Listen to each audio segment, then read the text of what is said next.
बच्चों, मैंने आप लोगों को भाषा के बारे में बताया था।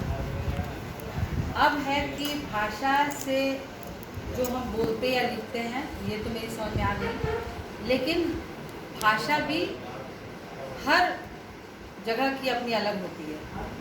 जैसे गुजरात की गुजराती भाषा, बंगाल की बंगाली भाषा, हिंदी हम बोलते हैं हिंदी भाषा, पंजाबी भाषा, तेलुगु भाषा, तमिल भाषा, बहुत सारी भाषाएं हैं।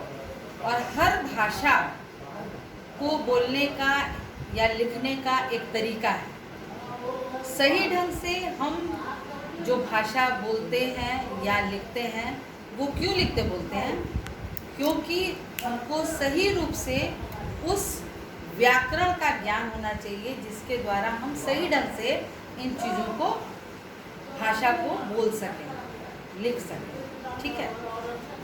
भाषा का वह साधन है जिसके द्वारा हम बातों को बोलते हैं, लिखते हैं, लेकिन भाषा को सही रूप से हम कैसे बोलेंगे? जब हमको सही व्याकरण का ज्ञान होगा। तो इसलिए आज हम व्याकरण के बारे में जानेंगे कि व्याकरण क्या है। तो आज हम आपको व्याकरण बताएंगे।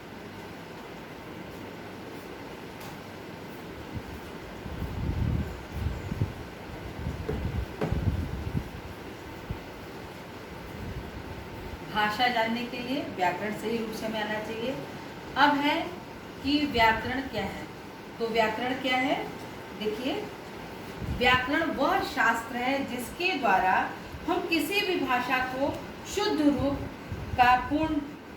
रूप से पूर्ण ज्ञान जो प्राप्त करते हैं वही व्याकरण है। व्याकरण वह शास्त्र है जिसके द्वारा हम किसी भी भाषा के शुद्ध रूप का पूर्ण ज्ञान प्राप्त करते हैं। सही ढंग से हम कैसे भाषा बोलेंगे, कहाँ पे क्या शब्द लगेगा, कहाँ स्त्रीलिंग, कहाँ पुल्लिंग, ये सब जो जानकारी हमको मिलती है वो किसके द्वारा मिलती है? व्याकरण के द्वारा मिलती है। अब है व्याकरण कितने प्रकार के होते हैं? तो कितने प्रकार के होते हैं? व्याकरण 3 प्रकार के होते हैं। व्याकरण के 3 अंग हैं। कौन कौन सा? पहला है वर्ण, ठीक है। दूसरा है शब्द, और तीसरा क्या है? वाक्य।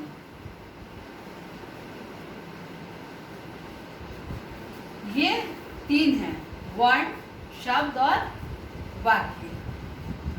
वर्ण क्या है? वो व्याकरण में वर्ण जो है वो सबसे छोटी इकाई। सबसे छोटी इकाई का मतलब क्या है? कि इसके हम टुकड़े नहीं कर सकते। जैसे क, ख, ग, इसको टुकड़ा कर सकते? नहीं कर सकते। अ, ई, उ, इनको आप टुकड़ा नहीं कर सकते। टुकड़ा मीन्स होता है, मतलब इसका होता है कि आप क का छोटा रूप क्या हो सकता है? कुछ भी नहीं हो सकता। अगर हम बोलते काम तो उसका टुकड़ा हो सकता है। जैसे क में आकार लगा आ तो का, अम, इतने लंबे उसके वर्ड हुए। लेकिन अगर हम सिर्फ क बोलते हैं तो इसके टुकड़ा नहीं कर सकते हम। तो इसमें हम क्या होता है? जैसे क है ना, अ, ज्ञ, र, ये सब क्या है? वर्ण है। अब इसमें स्वर भी आता है और व्यंजन भी आता है। स्वर और व्यंजन दोनों मिलाकर वर्ण बनता है। स्वर क्या है और व्यंजन क्या है?